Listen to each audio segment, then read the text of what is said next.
The day started like any other. I woke up early, brewed a pot of coffee, and settled at the kitchen table to scroll through the morning news. Claire was still asleep, curled up under the blanket. In moments like these, I often found myself watching her and thinking how lucky I was. She was smart, beautiful, and driven. In 5 years of marriage, we'd had our ups and downs, but I never doubted her loyalty or our connection. But yesterday, something shifted. It began subtly. By mid-morning, Claire seemed restless, pacing the living room while scrolling through her phone. Her replies to my questions were short, almost distracted, as though her mind was somewhere else entirely. I chalked it up to stress. She'd been working late nights all week and barely had a moment to herself. By the afternoon, she dropped the first bombshell. "I'm going out tonight," she said abruptly, standing in the doorway of the kitchen. I looked up from my coffee, surprised. "Out where?" "Olivia invited me to check out a new club downtown," she replied casually, avoiding eye contact. This wasn't like Claire. She wasn't one for clubs or impulsive plans, and Olivia wasn't someone she'd mentioned in months. "I thought we were staying in tonight," I said, trying to keep my tone neutral. She sighed, her fingers tightening around her phone. "We always stay in, James. I just want to do something different for once." "Is that so bad?" The way she said it, with an edge of frustration, caught me off guard. "It's not bad," I said slowly. "It's just unusual for you. Are you sure everything's okay?" Her face hardened, and she crossed her arms defensively. "Everything's fine. I just need some space. Can I have that?" The conversation left me uneasy, but I didn't press further. I didn't want to seem overbearing, and I trusted her. At least, I thought I did. Later that evening, she emerged from the bedroom dressed in a sleek black dress that hugged her figure perfectly. Her makeup was more dramatic than usual, and she'd styled her hair in loose waves that framed her face. She looked stunning, but something about her appearance made my stomach churn. It was as though she was dressing for someone else, not me. "You look amazing," I said cautiously. "Thanks," she replied, her tone clipped. "I won't be late." I watched her grab her purse and walk out the door without a backward glance. As the sound of her heels faded, the uneasy feeling in my chest grew stronger. The hours ticked by, painfully slow. I tried to distract myself, watching TV, reading a book, but my mind kept wandering to where she was and what she was doing. By the time the clock struck midnight, I was pacing the living room, staring at my phone and debating whether to call her. Finally, at 2:30 a.m., I heard the front door creak open. She stepped inside quietly, her hair slightly disheveled, her eyes red and puffy. "Claire," I called out, my voice steady despite the storm brewing inside me. She froze for a moment, then turned to face me. Her makeup was smudged, and she smelled faintly of alcohol and something else I couldn't place. "What happened?" I asked, trying to read her expression. "Nothing," she said quickly, brushing past me. "I'm tired. I'm going to bed." "Claire, wait." I stepped in front of her, blocking the stairs. "You don't look fine. Where were you?" She glared at me, her jaw tightening. "I told you, I went to the club. That's all." Her tone was defensive, almost angry, and it sent a chill down my spine. I wanted to press further, to demand answers, but something in her eyes stopped me. They weren't just tired, they were haunted. Without another word, she pushed past me and disappeared into the bedroom, leaving me alone in the silent, empty house. As I sat on the couch, staring at the spot where she'd stood, a dark thought crept into my mind. What if she wasn't telling the truth? The next morning, Claire was already awake when I came downstairs. She sat at the kitchen table, nursing a cup of coffee and staring blankly out the window. The tension in the air was palpable. "Morning," I said, trying to gauge her mood. "Morning," she replied without looking at me. Her voice was flat, almost mechanical. I poured myself a cup of coffee and sat across from her. She didn't meet my eyes, instead fixating on a small chip in her mug, as though it held all the answers to her thoughts. "Claire," I began cautiously, "about last night. I don't want to talk about it," she interrupted, her tone sharp. That threw me off. Claire had always been open about her feelings, even when we argued. This wall she was putting up wasn't like her. "I'm just trying to understand," I said carefully. "You came home upset, and now you're shutting me out. Did something happen at the club?" Her hands tightened around the mug, and for a moment I thought she might actually tell me, but then she shook her head. "I told you, James, nothing happened. Can you just drop it?" Her words didn't sit right with me. There was something in her voice, a tremor, a hesitation, that made it impossible for me to believe her. The rest of the day passed in strange silence. Claire avoided me, retreating to her office under the guise of work. I gave her space, but the knot in my stomach only grew tighter. By evening, I couldn't take it anymore. I needed answers. When Claire finally went to bed, I stayed behind, pretending to watch TV. Once I was sure she was asleep, I grabbed her phone from the kitchen counter. I hesitated for a moment, feeling a pang of guilt. We'd always trusted each other, and going through her phone felt like a betrayal, but the nagging suspicion in the back of my mind wouldn't let me rest. Unlocking her phone was easy. She'd never changed her passcode. I started with her messages, scrolling through the recent ones. There was nothing unusual at first, just the usual chats with friends and family. But then I saw the message thread with someone named Lena.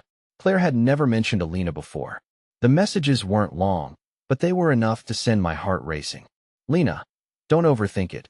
You deserve to have fun for once. Claire, I know, but I feel guilty. He's a good man. Lena, nonsense. You've spent years putting him first. One night won't kill him. Just enjoy yourself. I stared at the screen, my mind racing. Who was Lena, and what exactly was Claire talking about? Then I saw the message that made my blood run cold. Lena, he doesn't need to know. It's better this way. I sat back, the phone trembling in my hands. The words were vague, but the implication was clear. Claire was hiding something she didn't want me to find out. I kept scrolling, hoping for more answers, but the rest of the conversation was gone. She'd deleted most of the messages. I put the phone back where I'd found it, my heart pounding. Questions swirled in my head, each one darker than the last. Who was this Lena? What had Claire done last night? Sleep didn't come easy that night. I lay awake, staring at the ceiling, replaying every moment of the past 24 hours. By the time the sun rose, I'd made up my mind. I wasn't going to let this go. I needed to know the truth, no matter how much it hurt. The next morning, I couldn't look at Claire without feeling the weight of the unanswered questions between us. She moved around the house as if everything was normal, but I noticed the subtle changes. Her forced smile, the way she avoided prolonged eye contact, the tension in her shoulders. I decided not to confront her right away. If she was hiding something, I needed more than vague messages to figure out what was going on. So I waited. After Claire left for work, I sat down at the kitchen table with a cup of coffee and started planning my next move. The message from Lena was still fresh in my mind, and I couldn't shake the feeling that whoever she was, she held the key to understanding what Claire had been up to. I opened my laptop and searched through Claire's social media. If Lena was a person, there had to be some trace of her. It didn't take long to find her. A friend tagged in a group photo from a party a few months ago. She had dark hair, piercing eyes, and a smile that seemed to hide more than it revealed. I clicked on Lena's profile and started scrolling. Her posts were filled with photos of nights out, bars, clubs, rooftop parties. She didn't seem like the type of person Claire would usually hang out with, which only made the connection between them more puzzling. As I kept digging, I found a post from the night Claire went to the club. It was a picture of Lena and Claire, their arms around each other, both of them laughing. The caption read, "Ladies' Night. Much needed break for this beauty." My stomach twisted. Claire hadn't mentioned Lena to me at all, yet here they were, looking like old friends. I checked the timestamp. It was posted around 11 p.m. The last time I'd seen Claire that night was hours before. What had happened after this photo was taken? I clicked on the comments. Most were generic compliments, but one stood out. "Crazy night. Hope you recovered, Claire." It was from a man named Derek. I clicked on his profile, and my heart sank. His page was full of photos of him flexing at the gym, holding drinks at bars, and surrounded by women at parties. He looked like the type of guy who thrived on attention, and something about him set off alarm bells in my head. I scrolled back to his post from that night, and found a video tagged at the same club. It was short, only a few seconds long, but it showed Claire and Lena laughing at a table while Derek stood next to them, leaning in close to Claire. I played the video again, my chest tightening. Claire wasn't just laughing. She was leaning toward Derek, her hand brushing his arm. The way she looked at him made my stomach churn. What had started as suspicion was now morphing into something far worse. When Claire came home that evening, I tried to act normal. She kissed me on the cheek and asked about my day, but I could tell she was testing the waters, gauging whether I suspected anything. "Just the usual," I said casually, watching her carefully. How was work? Busy, she replied, grabbing a glass of water. I'm exhausted. Her answers were short, her movements deliberate. She was trying to seem relaxed, but the tension in her body betrayed her. After dinner, she went upstairs to take a shower. I waited until I heard the water running before grabbing her phone again. This time, I checked her photos. Most were innocent pictures of us, snapshots from work, but as I scrolled further, I found a folder labeled Hidden. My breath caught as I opened it. Inside were photos from the night she went to the club. They weren't anything explicit, but they told a story. Claire and Lena laughing over drinks, Claire with Derek's arm around her shoulders, and one photo that made my heart stop. A blurry shot of Claire and Derek outside the club, standing close, their faces inches apart. I couldn't tell if they were kissing, but the intimacy was undeniable. The sound of the shower turning off snapped me back to reality. I quickly locked the phone and put it back on the counter, my hands trembling. When Claire came downstairs, she smiled at me, but it didn't reach her eyes. I think I'm going to head to bed early, she said softly. I nodded, unable to speak. As I lay in bed that night, staring at the ceiling, I felt like my entire world was unraveling. I needed answers, but I wasn't sure I was ready for the truth. The next morning, the tension was unbearable. Claire moved around the house as if nothing was wrong, but I couldn't keep my thoughts from spiraling. Every smile she gave me felt hollow. Every word she said seemed rehearsed. I knew I couldn't keep pretending everything was fine. If I didn't confront her soon, the questions in my head would consume me. After breakfast, as she stood by the sink, washing her mug, I finally spoke. Claire, can we talk? She paused, her hands gripping the edge of the counter. About what? About you. About the other night. She turned to face me, her expression guarded. James, I told you I went to the club with Olivia and Lena. It was just a girls' night. Why are we still talking about this? I took a deep breath, steadying myself. Because I don't believe you. I saw photos, Claire. I know about Derek. Her face froze, and for a moment I saw panic flash in her eyes. She quickly recovered, though, crossing her arms defensively. You went through my phone? Don't make this about that, I said, my voice firmer than I expected. I wouldn't have looked if you hadn't been acting so suspicious. Who is Derek, Claire, and what really happened that night? She stared at me, her jaw clenched, her eyes darting around the room as if searching for an escape. Finally, she sighed and looked down at the floor. He's no one, she muttered. Just some guy Lena knows. He came over to our table. That's all. Nothing happened. Nothing, I said, my voice rising. Claire, I saw the photo of you two outside the club. You were standing so close. It's not what it looks like, she snapped, her voice breaking. I didn't do anything wrong, James.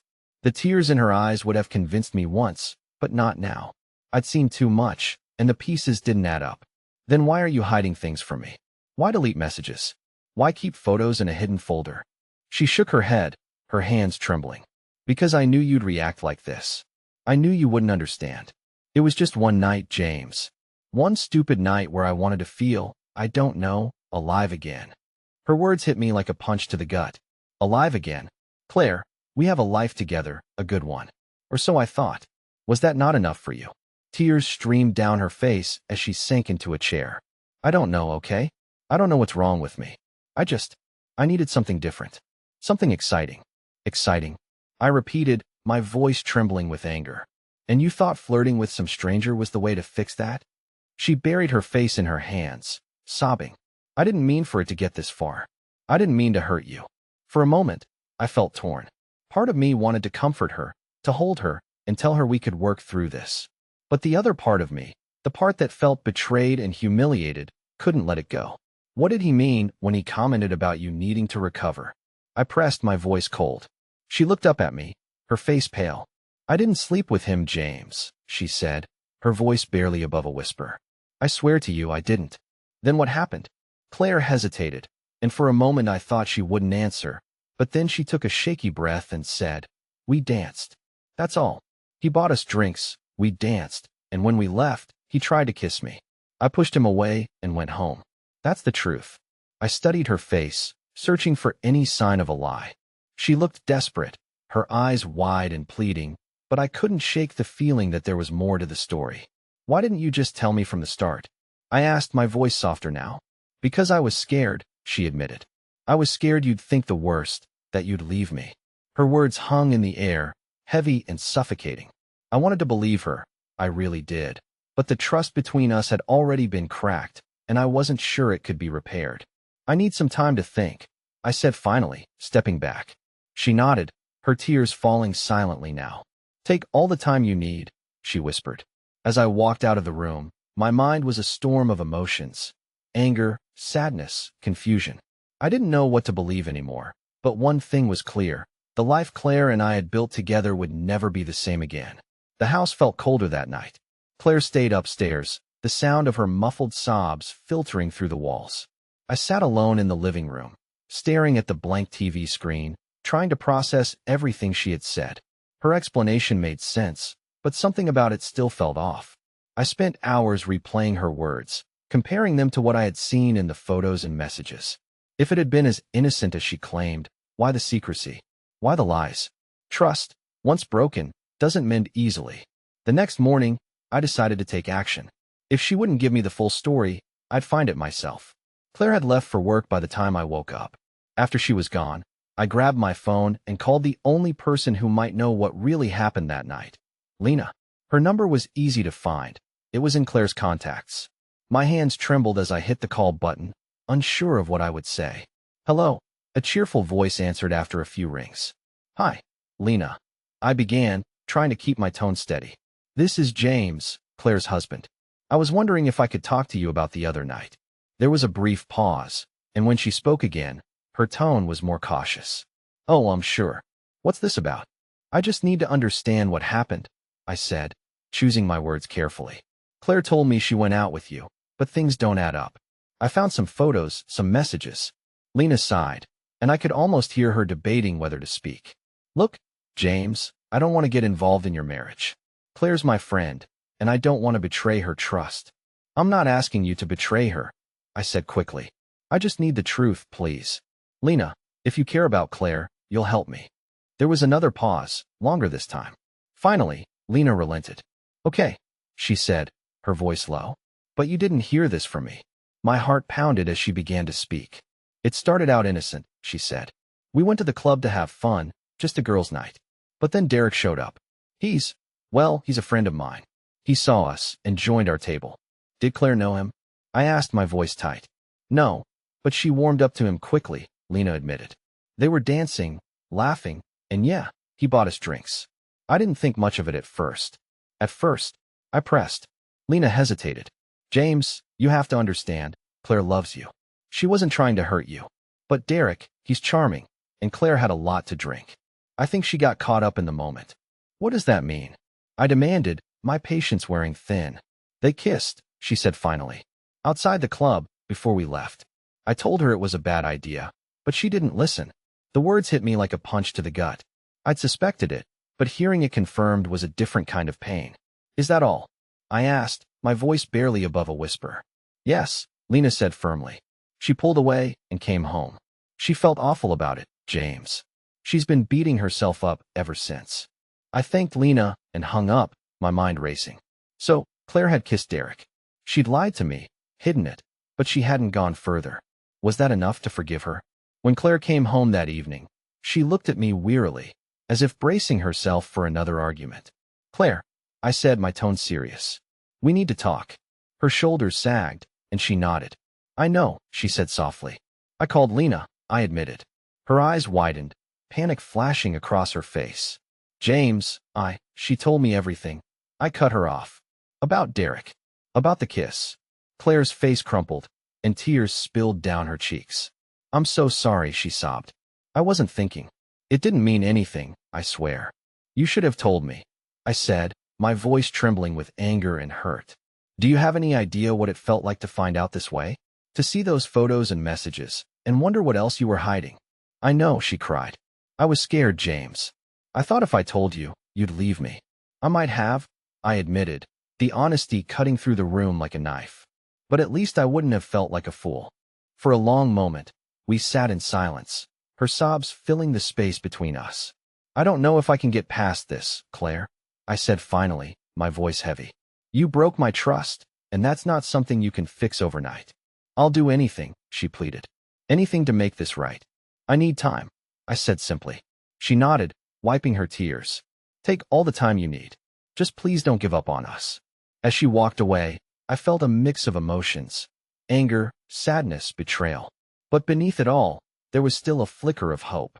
Maybe, just maybe, we could find a way back to each other. The days that followed were tense. Claire tried to act as though things were normal, but we both knew they weren't. She tiptoed around me, offering apologies in subtle ways, making my favorite meals, leaving little notes on the counter, but it all felt hollow. I needed space, and she gave it to me. At night, I slept on the couch, unable to bring myself to share a bed with her. The silence between us was deafening, and every glance she gave me was filled with desperation, as if she were silently begging for forgiveness. But I couldn't give her that. Not yet. One evening, a week after our conversation, she approached me in the living room. She looked nervous, her hands twisting together. "James," she said softly, "I think we should go to counseling." I looked at her, surprised. Claire wasn't one to suggest therapy. She always believed we could work through things on our own. "I'll do whatever it takes," she added quickly. "I just want to be okay again." I stared at her for a long moment, weighing her words. "I'll think about it," I said finally. She nodded, her face falling slightly, but she didn't push.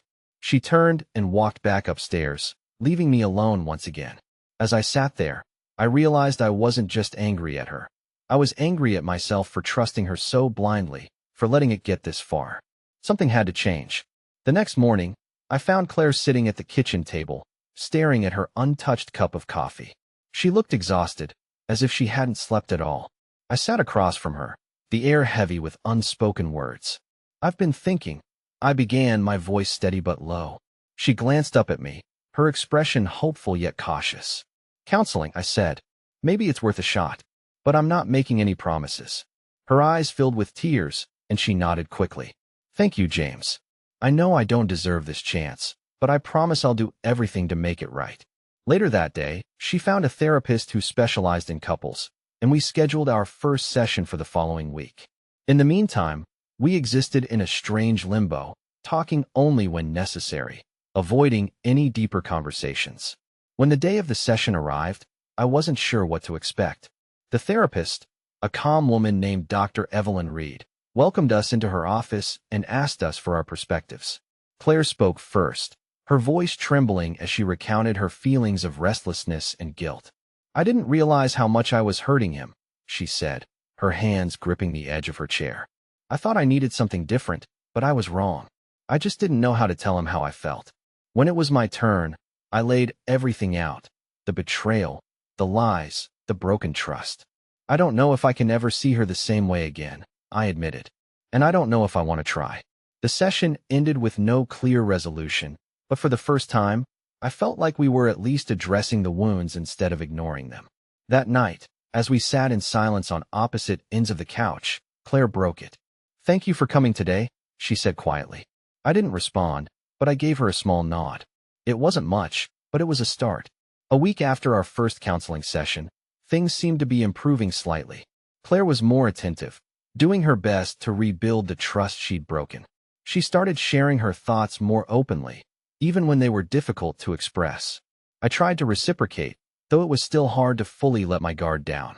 But just as I began to consider the possibility of forgiveness, something happened that made me question everything. One evening, as Claire was upstairs taking a shower, her phone buzzed on the kitchen counter. I glanced at it instinctively and saw a name that sent a chill down my spine: Derek. The message preview read, "I'm sorry for everything. Can we talk?" My heart raced. I knew I shouldn't, but I couldn't stop myself. I picked up her phone and unlocked it. The message was part of a thread, and I scrolled up to see the rest of their conversation.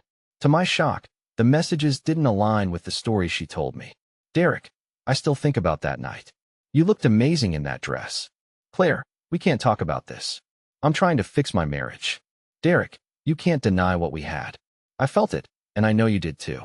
My blood boiled as I scrolled further, piecing together the truth she had hidden from me.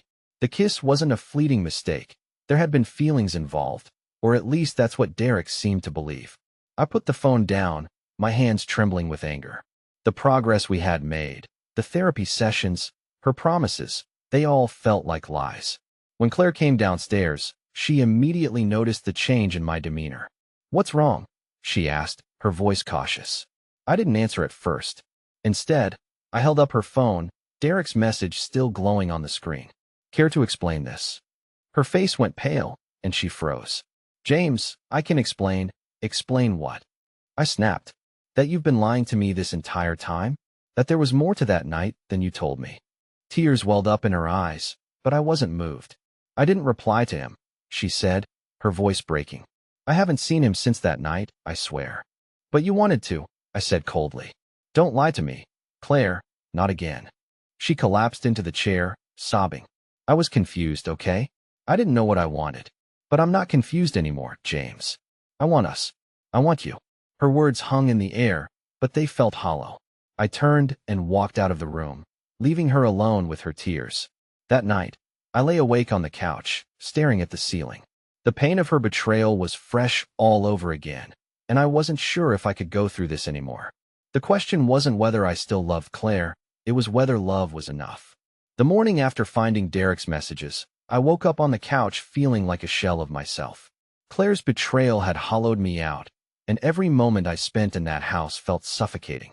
She was already awake, sitting silently at the kitchen table with a cup of coffee, the same way she had been on so many mornings since this nightmare began.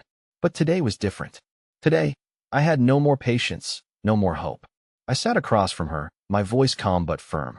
"Claire, I can't do this anymore." Her eyes filled with tears immediately. "James, please don't say that. We can fix this, I know we can."